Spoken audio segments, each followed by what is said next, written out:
Wish you could become a morning person? You know the type, up before the sun, early morning runs, first one to the office with donuts and a smile. How do they do it? Easy. With the new Galaxy Watch 8, sleep tracking and personalized insights from Samsung Health help you improve so you can wake up to a whole new you. One who, dare I say it, skips the snooze? It's possible. Train your sleep with Galaxy Watch 8. Learn more at Samsung.com. Requires compatible Samsung Galaxy phone, Samsung Health app, and Samsung account. Frank Gauna es uno de los arquitectos más importantes del mundo. Tal vez el mejor, el más requerido, el más creativo y, por supuesto, el mejor pago de los últimos tiempos. O al menos eso quiere creer. Porque si hay algo que a Frank le sobra, es ego. Hoy está comiendo con otros amigos exitosos que buscan impresionarse mutuamente con sus logros laborales. Que yo diseñé una torre con forma de palmera que desafía la gravedad. Que yo restauré el convento del siglo IX en no sé cuál pueblo. Los comensales se tiran con todo lo que tienen. Frank los escucha, sonríe, pero por dentro está amargado como nunca. Venía con la idea de anunciar que él iba a ser el encargado de gran parte de The Line, en Arabia Saudí. Una ecociudad sin coches, con energía 100% limpia, una joya del futuro. Pero lo más impactante de todo era su forma. Una línea recta de 170 kilómetros a lo largo del desierto. La primera ciudad lineal. Pero no podrá anunciar nada. No le han confirmado la licitación a su estudio. Mastica el jamón ibérico que le han servido de entrada y también mastica bronca. Si hasta se había reunido con la cúpula más alta del gobierno saudí. En realidad, lo que más le duele a Frank es que estaba confiado. Creyó entender cómo pensaba y cómo tomaba decisiones. Estaba seguro de saber lo que sucedía en la mente de Bin Salman.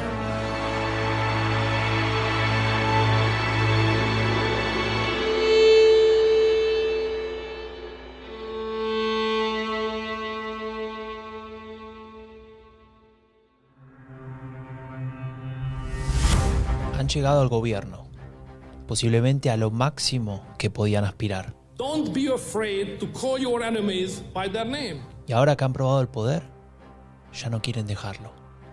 Sus decisiones transforman países, alteran la historia y dejan una huella imborrable en millones de vidas. The people who rigged the system for their benefit will do anything and say anything to keep things exactly the way they are.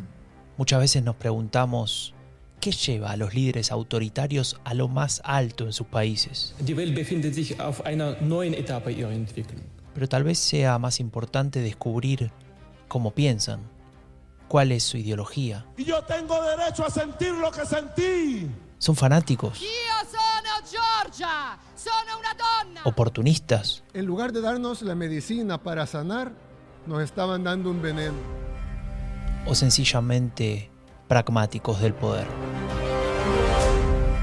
Soy Franco de Ledone y esto es En la mente de, una nueva serie de Epidemia Ultra, creada en conjunto con el podcast No es el fin del mundo del orden mundial, una producción de Rombo Podcast. Epidemia Ultra es un proyecto que necesita de tu apoyo. Ingresa en epidemiaultra.org/apoyar y colabora para que este proyecto siga creciendo. Hoy presentamos En la mente de Mohammed bin Salman. This episode is brought to you by Nespresso and Samra Origins by the Weekend Coffee Collection. Introducing Samra Origins. My collaboration with Nespresso is a connection to my roots, to my mother, Samra. Coffee that hits the right notes. It transports you. Crafted with unique notes and bold, soaring flavors. Experience a taste that moves you. Nespresso and Samra Origins. Discover more at Nespresso.com.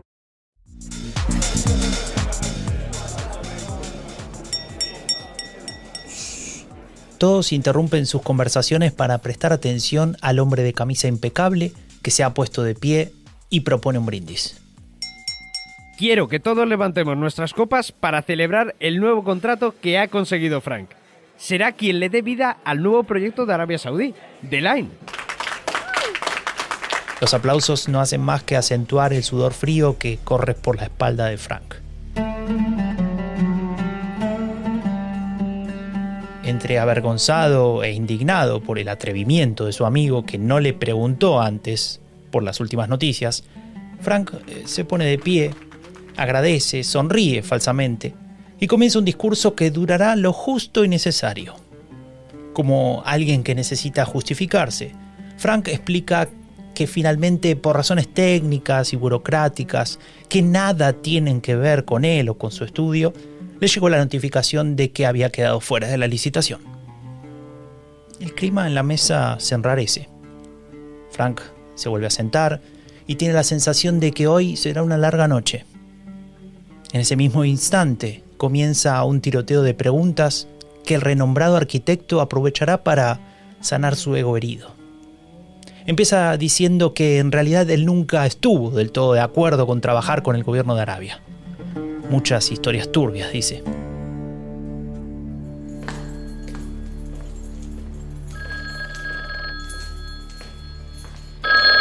El hombre del consulado atiende y comunica exactamente lo que le han pedido desde arriba. No, aquí no hay ningún periodista. Estamos en 2018, exactamente el 2 de octubre. El periodista Yamal Khashoggi ingresó hace horas al consulado saudí en Estambul, Turquía.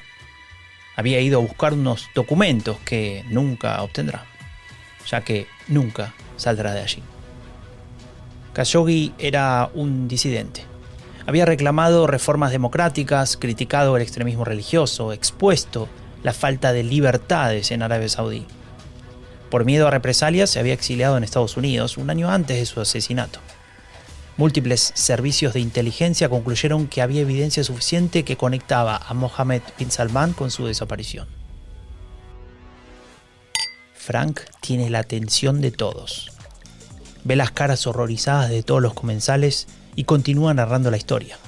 Hasta que de pronto alguien en la esquina opuesta de la mesa le interrumpe para preguntarle por qué iba a trabajar con bin Salman. ¿No crees que era demasiado peligroso? O mejor aún, ¿no era poco ético hacerlo si tenías esa información? Frank vuelve a sentirse inseguro. Las miradas horrorizadas de hace un momento pasaron a ser inquisidoras. Tose incómodamente e insinúa que de eso se enteró después. En ese momento alguien recurre en su ayuda y le pregunta cómo había encontrado ese contacto con Arabia Saudí.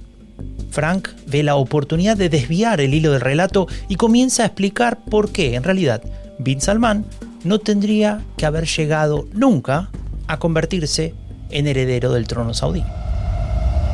Today, a new king reigns in a country with enormous sway over the world economy and the war on terror. Muerto el rey, viva el rey. El padre de bin Salman es el nuevo monarca del país. Ese 23 de enero de 2015 será el punto de partida de su meteórico ascenso hacia el poder. Si bien ya había tenido cargos importantes con rango de ministro de Estado en una provincia, bin Salman saltaba al plano nacional como ministro de Defensa y secretario general de la Corte Real. Pero lo más interesante en esta historia vendría hacia fines de ese mismo año, porque pasaría algo inesperado.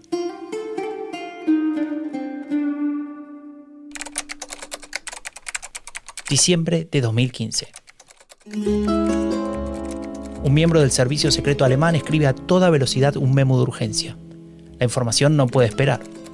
Sus fuentes le indican que el nuevo rey ha decidido romper la línea sucesoria. Ya no importa la tradición de larga data de las monarquías saudíes en la elección del príncipe heredero. De pronto, él ha decidido que su hijo ocupe ese lugar. A partir de ese momento, bin Salman ha llegado a la cúspide.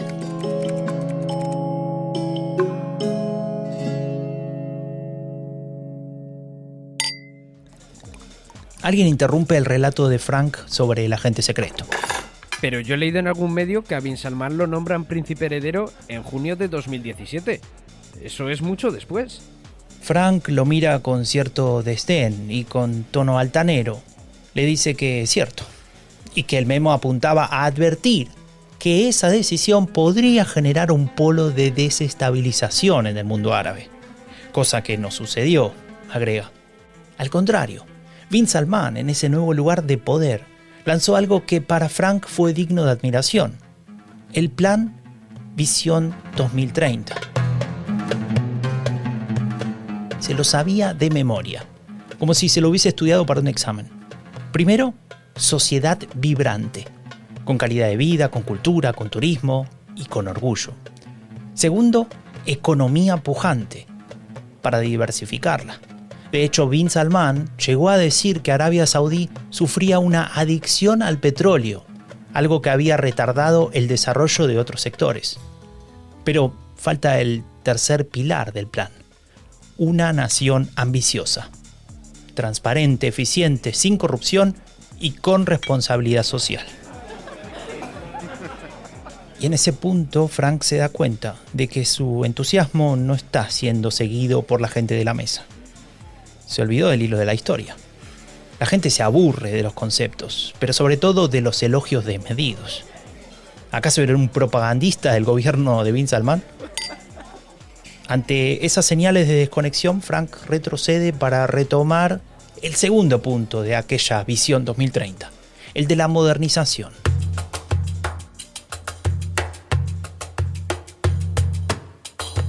Bin Salman puso sus esfuerzos en convertir a su país en la principal potencia de Oriente Próximo. Entendió que la cuestión de la dependencia del petróleo era un arma de doble filo si no se administraba correctamente. Puso el acento en la tecnología, el turismo, incluso algunos cambios sociales como permitir que las mujeres puedan conducir sus automóviles, algo prohibido hasta ese momento. En realidad, ese tema de los derechos de las mujeres es bastante importante. Con Bin Salman, las mujeres accedieron a sectores antes vedados para ellas: la aviación, las fuerzas de seguridad y las fuerzas armadas. También a los estadios y a otros espacios públicos. La cuestión de la vestimenta tuvo cambios. Relajó el uso de la abaya negra y el velo que cubría todo el rostro. Algún medio llegó a titular "el campeón de los derechos de las mujeres". Una mujer de la mesa sentada a la izquierda de Frank gesticula con cierto desdén cuando dice: a ver, tampoco era nada del otro mundo, ¿no? Sencillamente las mujeres pasaban a ser tratadas un poco mejor y no como una propiedad del hombre. ¿Qué hay de campeón en todo esto? Frank hizo como que no la escuchaba y continuó con su lista de reformas. Bin Salman redujo el poder de la policía religiosa. En una charla con periodistas en octubre de 2017, sostuvo que buscaba instaurar un Islam más moderado y balanceado. Y con ello se liberaban censuras históricas y ultraconservadoras como la de los cines, cerrados desde hacía décadas, o los conciertos y festivales, incluso con artistas de Occidente. La influencia religiosa perdía peso en la Arabia Saudí de Bin Salman, aunque esto último pudo tener más que ver con su interés en consolidar su poder que con una intención de secularización y modernización. ¿Y eso fue lo que te convenció de trabajar con él en el proyecto de la ciudad lineal?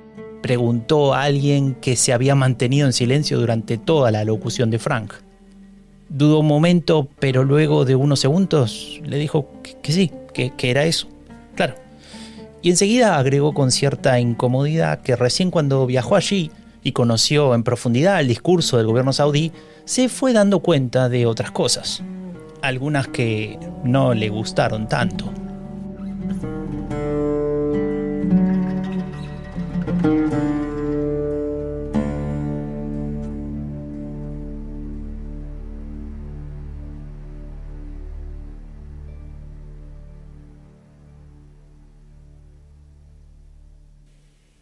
No one should have to choose between their own safety and their pets. But nearly half of domestic abuse survivors delay leaving because they can't bring their pets with them. Purina is helping to create more pet-friendly domestic violence shelters through the Purple Leash Project, so survivors and their pets can escape and heal together. Visit Purina.com/purple to learn more. Frank se quedó pensando en todo lo que dijo. Con tal de justificarse, habló mucho, demasiado.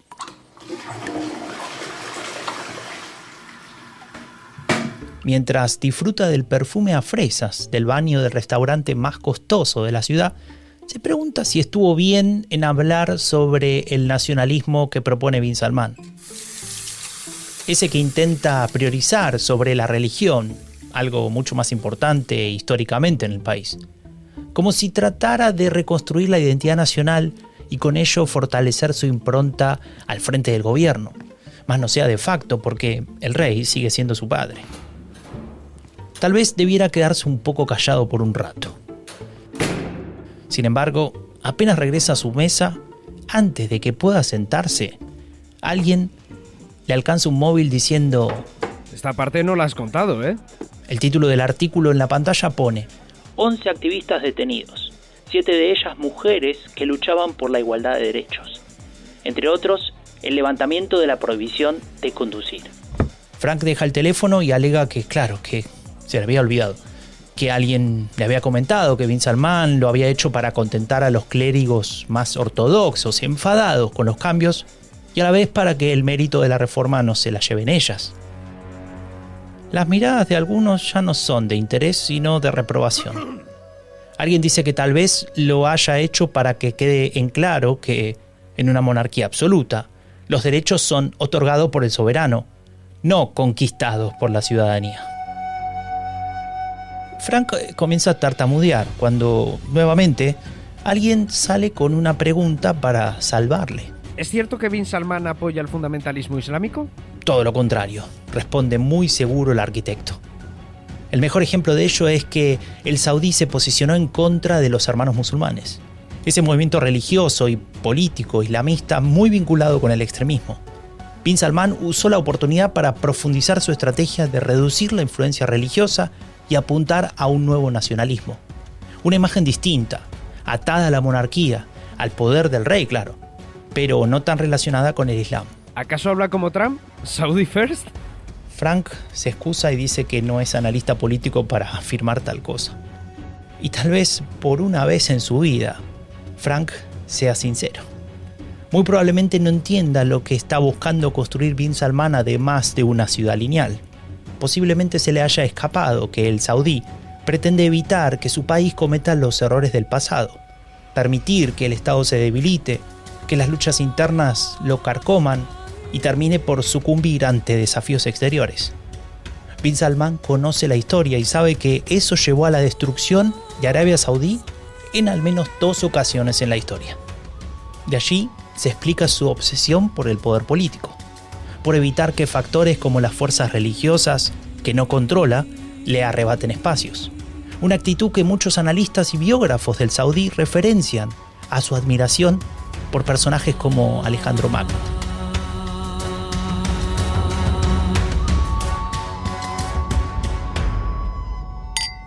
¿Pero entonces es un megalómano? Pregunta otro comensal mientras se sirve más vino antes de que llegue el postre. Frank dice que no, que él no es así, pero que sí está enfocado en ubicar a Arabia Saudí en un rol relevante en el plano internacional. Como decía antes, algo que vaya más allá del mero cartel de exportadores de petróleo y gas. ¿Cómo qué? Repregunta y se sirve más vino.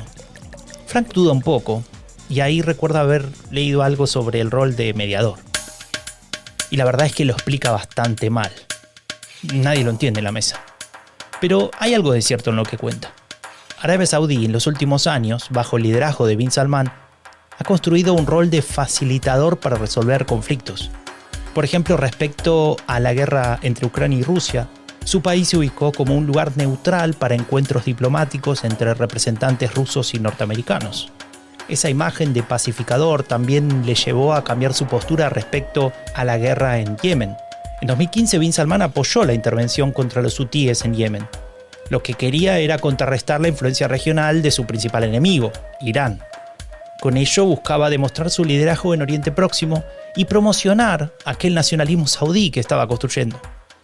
Sin embargo, no todo fue tan bien como se esperaba. Y Bin Salman decidió cambiar poco a poco su postura. La intervención directa fue eliminada y el foco se redirigió a una posición más estratégica, más diplomática. El príncipe heredero no quería gastar más esfuerzos ni dinero en ello. Mejor limitarse a asegurar las fronteras, a estabilizar la región y sobre todo a concentrarse en la visión 2030. De ahí que en 2023 Arabia Saudí restableciera sus relaciones diplomáticas con Irán, y autorizara el regreso de la Siria de Assad a la Liga Árabe, e incluso profundizara sus negociaciones con Israel para reconocer al Estado israelí. Pero hay un evento concreto que ilustra con mayor claridad la reorientación de bin Salman en términos de política exterior.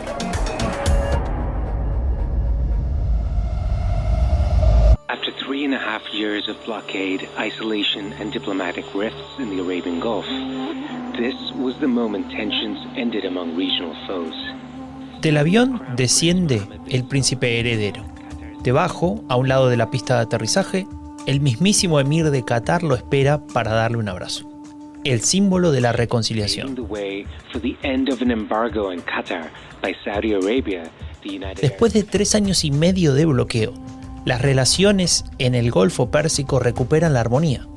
El embargo se había iniciado en 2017 cuando varios países, entre los que se encontraba la Arabia de bin Salman, acusaron a Qatar de apoyar el terrorismo. No obstante, el mayor problema, al menos para el príncipe heredero, era que la agenda qatarí chocaba con los intereses saudíes. El apoyo a movimientos islamistas como los Hermanos Musulmanes, la cercanía con Irán, todo era incompatible con el rumbo de Arabia Saudí. Sin embargo, con aquel abrazo en enero de 2021, plena pandemia, se dieron los primeros pasos para restaurar las relaciones diplomáticas. De hecho, la cooperación floreció rápidamente, hasta tal punto que varias empresas qataríes participaron en el proyecto NEOM. ¿NEOM? ¿Y eso qué es? Pregunta a alguien más y Frank vuelve a entrar en el juego. Ese es su tema. Explica que NEOM es el nombre de la ciudad, o mejor dicho, de toda una región planeada por bin Salman. El proyecto fue lanzado en 2017 y apenas se enteró del tema quiso participar. No es solo la ciudad lineal, también incluye un sector industrial, el Oxagón, un ski resort llamado Troyena y hasta una isla con instalaciones turísticas de lujo, conocida como Sindala. Ah, ¿ahora vas a decir que además de un pacificador es el nuevo referente de la arquitectura y el diseño urbano? Dice alguien con tono irónico. Frank se vuelve a sentir incómodo. Ya empieza a lamentar haber venido. No tiene licitación ni contrato y para colmo, en su afán de salvar su reputación y proteger su ego, parece que está justificando todo lo que pasa en Arabia Saudí. Es cierto, él investigó al príncipe heredero. ¿Quién no lo haría? Después de todo, además de arquitecto, Frank es un hombre de negocios. Tiene que vender sus servicios y para ello tiene que conocer bien al cliente. Sin embargo, no siente que tenga que ser un inquisidor, ni un policía de la moral. ¿O acaso no van allí las estrellas de fútbol a jugar unos años para llenarse de petrodólares? ¿Alguien les dice algo a ellos? Definitivamente, a Frank se le ha fastidiado la cena.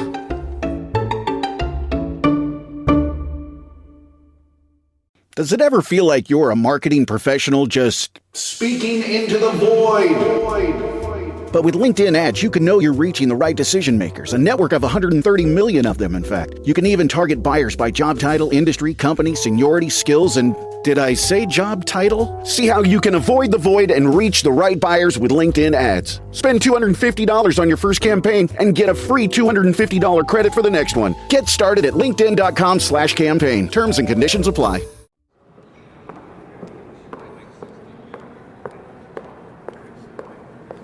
La recepción del Hotel Ritz, una de las cadenas de hoteles más lujosas del mundo.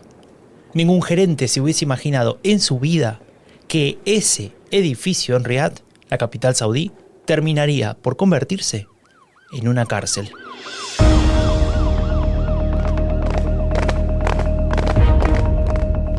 Estamos en noviembre de 2017. Mohammed bin Salman ha iniciado la purga. Una acción de proporciones inusitadas que buscaba eliminar la corrupción del país, o al menos eso decía el discurso oficial. Arrestos masivos impulsados por el Comité Anticorrupción, liderado por el propio bin Salman. Evidentemente algo se ha roto con las élites del país. Y no son 5, ni 10, ni 20 los encarcelados. Son 381 personas. Aunque decir encarcelado puede sonar inexacto si tenemos en cuenta que los calabozos eran las pretenciosas habitaciones del mencionado hotel. Y es que estamos hablando de príncipes, de miembros de la realeza, de ministros, de empresarios millonarios, del jefe de la Guardia Nacional. Uno a uno fueron cayendo y con ellos sus bienes. Se llegó a hablar de unos 800.000 millones de dólares confiscados. Todo eso fue a parar al estado de Bin Salman. ¿Pero por qué hizo eso? Pregunta alguien en la mesa. Y es que pese a que hace un rato largo que Frank decidió quedarse callado, la charla no ha dejado de girar en torno al líder saudí. El del móvil decidió seguir googleando y sacando información de la web que el arquitecto había oportunamente olvidado. Frank, cansado de que insinúen que era un mercenario, que no tenía ética por querer firmar un acuerdo con el gobierno saudí, retomó la palabra y se puso a contar más detalles sobre lo que sabía de aquella purga. Primero explicó que fueron 15 meses lo que duró la campaña anticorrupción. Y si bien se hablaba de que el objetivo en la superficie era volver más transparente al país de cara al exterior y profundizar aquel plan de la Visión 2030, también había otras razones. Reconoció que cuando realizó los pliegos de la licitación investigó más sobre el tema y encontró análisis que hablaban de las intenciones políticas subyacentes de Bin Salman. La purga le permitía eliminar potenciales competidores, desarticular cualquier posible resistencia, erosionar otros focos de poder, cualquiera sea, político, militar, religioso. Todo estaba en la mira del príncipe heredero.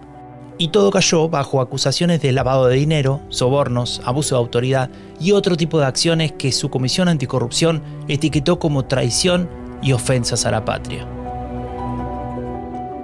A medida que avanzaba, Frank sonaba cada vez más creíble, como alguien que comenzaba a arrepentirse de sus decisiones. Y evidentemente en ese relato volvía a ganar la confianza y la atención de los presentes. Una suerte de redención para él. First a disappearance, then a possible death, and now a diplomatic disaster. A prominent journalist has been missing for almost a week after entering the Saudi Arabian consulate in Istanbul. Was he killed by his own government? Alguien en la mesa reproduce el audio del noticiero que se pregunta por el paradero del periodista que luego sería asesinado y descuartizado en el consulado saudí de Estambul. Frank dice que confiaba en la palabra de Bin Salman, que las acusaciones eran mentiras. Sospechó un poco cuando, unas 2 semanas más tarde, Arabia Saudí admitió la muerte del periodista. Decían que había sido una operación de un grupo renegado, en el marco de un interrogatorio, pero sin permisos de más arriba. Pero luego, con las sentencias de muerte a los involucrados, entendió que el tema había sido investigado correctamente. Aquí dice que nadie con alto cargo fue juzgado. Y también dice que en 2021 Estados Unidos desclasificó un informe de la CIA en el que se afirmaba la culpabilidad del príncipe heredero. Pero, claro, ¿cómo creerle a la CIA? Pregunta Frank en voz alta buscando la aprobación de la mesa. Frank baja la mirada y reconoce que ser disidente en Arabia Saudí no es sencillo. Te espían, te intimidan y si eres saudí, te obligan a regresar al reino. Algunos le llaman violaciones de los derechos humanos.